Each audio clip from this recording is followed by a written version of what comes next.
خليني اكون واضح معاك من البدايه، الفيديو ده طويل حبه حبتين ثلاثه، فلو انت وراك حاجه او بتتفرج لمجرد التسليه او مستني مني 3 نصايح سريعه تخلي ابنك يبطل عناد، فاقفل الفيديو وارجع له بعدين. لكن لو انت فعلا مهتم انك انت تفهم ابنك، لو نفسك تعرف ايه اللي مستخبي ورا عصبيته، اللي مستخبي ورا عناده وسكوته وهروبه للموبايل ليل نهار، لو عندك استعداد تسمع كلام ممكن يغير جزء من طريقتك انت مش بس يغير ابنك، كمل معايا. لاننا مش هنتكلم النهارده عن ازاي انك انت تسيطر على ابنك، احنا هنتكلم على ان ازاي تستعيده مره تانية، ازاي تسمع الكلام اللي عمره ما عرف يقوله لك لكنه بيقوله في كل يوم بعصبيته وبرفضه وبسكوته وبعده عنك. الفيديو ده ممكن يكون طويل حبتين، لكن يمكن يكون من اهم الاوقات اللي هتستثمرها في علاقتك بولادك. نبدأ بسم الله.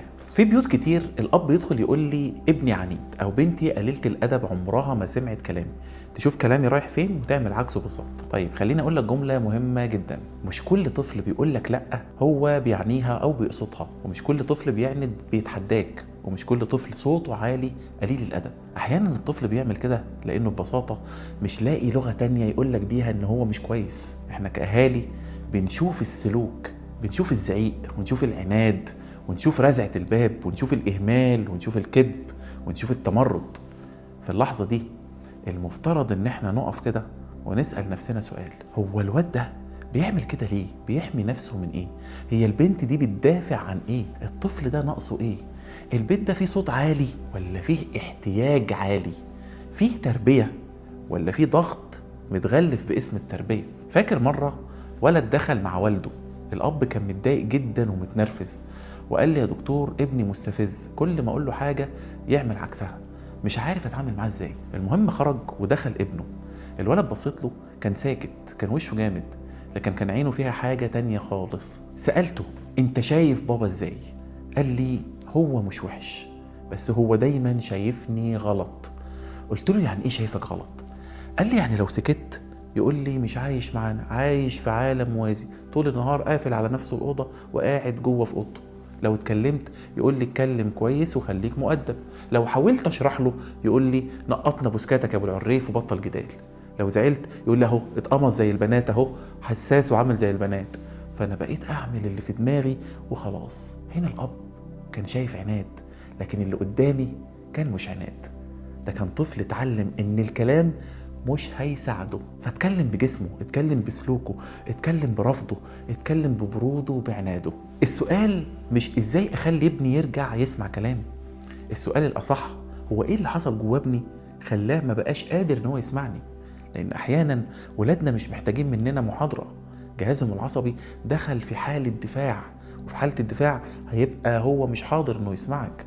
في علم نفس الطفولة سلوك ولادنا مش بيتشاف كده كحاجة طايرة في الهواء من غير أي أسباب، السلوك هو نتيجة تفاعل ما بين طبيعة الطفل وما بين البيت اللي هو نشأ فيه، العلاقة مع الأب والأم، العلاقة ما بين الأب والأم، المدرسة بتاعته عاملة إزاي، بينام إزاي، خوفه وثقته بنفسه عاملة إزاي، إحساسه بالأمان، طريقة الطفل في تنظيم مشاعره عاملة إزاي. يعني لما طفل يعند ممكن يكون السبب أول مش إنه واد دماغه ناشفة وريح دماغي أو هو واد قليل الأدب والسلام، لا، ده ممكن يكون طفل حاسس انه مش مسموع، طفل كل ما يطلب طلب بيترفض، طفل اتعود ان صوته ما بيتاخدش بجد غير لما بيعلي صوته وبيزعق، طفل عايش في مقارنة مستمرة مع بنت خالتها وابن خالته وابن عمته، طفل خايف يفشل، طفل مش قادر يقولك انا محتاجك يا ماما احميني. في طب نفس الاطفال في فرق بين السلوك الارادي والسلوك الدفاعي. في طفل بيختبر الحدود وده طبيعي، وفي طفل مش قادر ينظم انفعالاته، ده محتاج فهم وتدريب. في طفل عنده قلق فيبان عنيد، وفي طفل عنده اكتئاب فيبان كسلان وبارد، وفي طفل ما تشخصش ان هو ADHD فيبان مهمل او مستهتر، وفي طفل اصيب برعب من موقف او ان هو اصيب بصدمة عصبية فيبان عصبي ومشدود دايما او بيهاجم اللي قدامه، وفي مراهق عنده هشاشة في هويته فيبان ان هو يخش كده في جدالات ملهاش معنى وتلاقيه مستفز. عشان كده التشخيص الشعبي بتاع الواد ده رخم والبت دي عنيدة والبني ادم ده مستفز بشكل، دي مش تشخيصات، دي اوصاف غضب للشخص اللي قدامي. لكن التشخيص الحقيقي يبدأ لما نسأل نفسنا هو بينفعل امتى؟ بينفعل مع مين؟ بينفعل بعد ايه؟ بيهدى ازاي؟ بيعتذر ولا لا؟ بيندم ولا لا؟ نومه عامل ازاي؟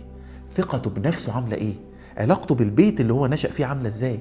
حاسس بالامان دايما، ولا هو حاسس ان في حد بيراقبه وبيقيمه طول الوقت؟ طيب خليك معايا كده وخلينا نبسطها وعيش معايا الموقف.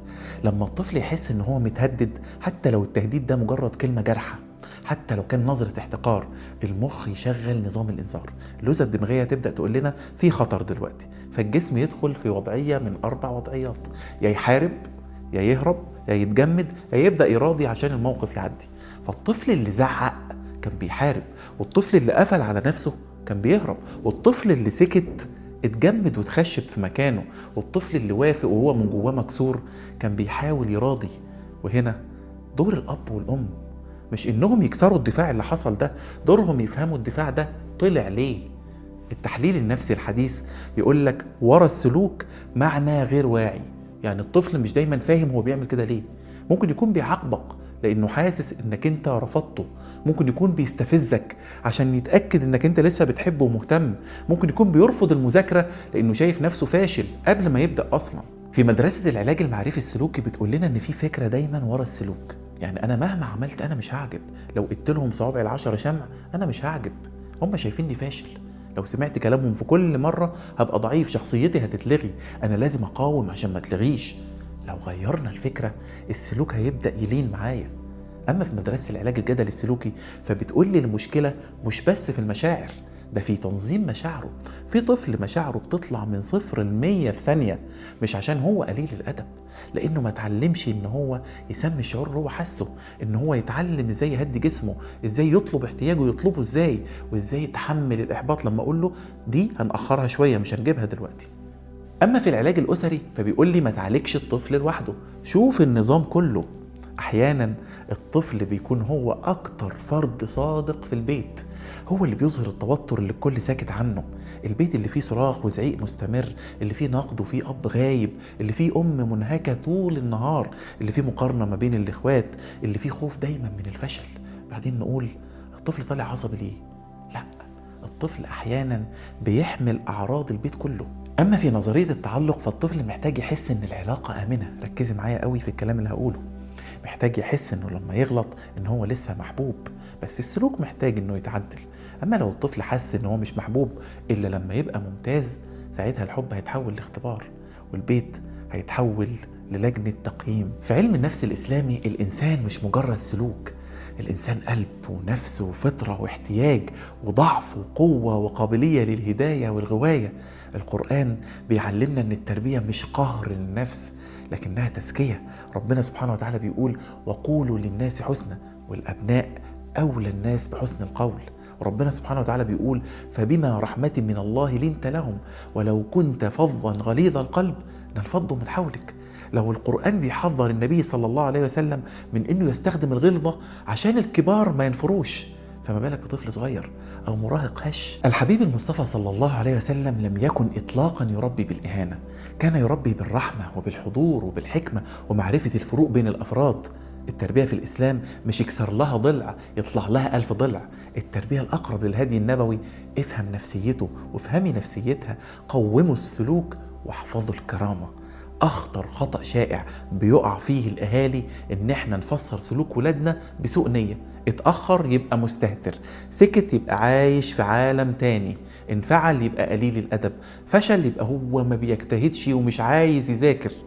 لكن الحكمة بتقول قبل ما تحكم افهم، قبل ما تعاقب اسأل، قبل ما ترفع صوتك عليه او ترفعي صوتك عليها شوفي هي بتدافع عن ايه وشوف هو بيدافع عن ايه. لما ابنك او بنتك يعملوا سلوك صعب خلينا نمشي على 5 خطوات. اول خطوة سمي السلوك بدون اهانة، بدل ما تقولي لها انت قليلة الادب قولي لها طريقة كلامك مؤذية ومرفوضة. تاني خطوة افصلي الطفل عن الغلط، قولي لها انا بحبك لكن التصرف ده محتاج ان هو يتغير. تالت حاجة اسألي عن إحساسها واسأل عن إحساسه قبل ما يزعق. رابع خطوة اسأل عن الاحتياج، كنت محتاج إيه وما قدرتش تقوله. خامس حاجة حط حد واضح، أنا هسمعك بس مش هقبل الإهانة. دي كده تربية فيها توازن، فيها حب وحدود، مش دلع ولا قسوة. بدل ما تقول له أنت عنيد قول له أنا حاسس إن أنت رافض تسمعني، طيب ما تخلينا نفهم ليه. بدل ما تقول له أنت دايما بتستفزني قول له واضح ان في حاجة جواك متوترة دلوقتي. بدل ما تقول له اسكت انا مش عايز اسمع لك صوت قول له اتكلم بس بدون إهانة. بدل ما تقول له أنا عارف مصلحتك، قول له خليني أفهم وجهة نظرك الأول. بدل ما تقول له طول عمرك كده وأنت عمرك ما هتنفع، قول له اللي حصل النهاردة مش مناسب وهنصلحه. تعالوا نجرب الأسبوع اللي جاي تمرين ونسميه اسمعني قبل ما تنصحني وتصلحني. كل يوم 10 دقايق اقعد مع ابنك واقعدي مع بنتك بدون نصيحة، بدون تليفونات، بدون مقارنات ولا تحقيق، بدون خطب. بس اسأليها ايه اكتر حاجة مضايقاك الفترة دي؟ لو قالت لك مش عارفة او قالت لك ولا حاجة، قول لها تمام، انا موجودة. لما تحبي تتكلمي انا موجودة. تواجدك الهادي اقوى من 1000 نصيحة انت عمالة تقوليها ليل نهار وحاسة انها مش بتجيب نتيجة. الخلاصة، ابنك مش مشروع لازم تنجحه بالعافية. ابنك نفس بتتكون وقلب بيتشكل وجهاز عصبي بيتعلم الأمان أو الخوف، عقل بيتعلم الحوار أو الدفاع. السلوك الصعب مش دايما عدو، أحيانا بيكون هو البوصلة والخريطة اللي بتوصلك للجرح. فبدل ما تقول لنفسك إزاي أوقف العناد، اسأل هو إيه الألم اللي مستخبي ورا العناد، لأن ما لا يقوله الأبناء بالكلام بيقولوه بالسلوك. في الحلقة الجاية هنتكلم عن ليه ولادنا بقوا عصبيين جدا، وهنعرف ان العصبية مش دايما غضب، احيانا بتبقى خوف، واحيانا تانية بتبقى خزي او فقدان امان، واحيانا تالتة بيبقى طفل جواه صغير بيقول الحقوني بس من غير ما تكسفوني.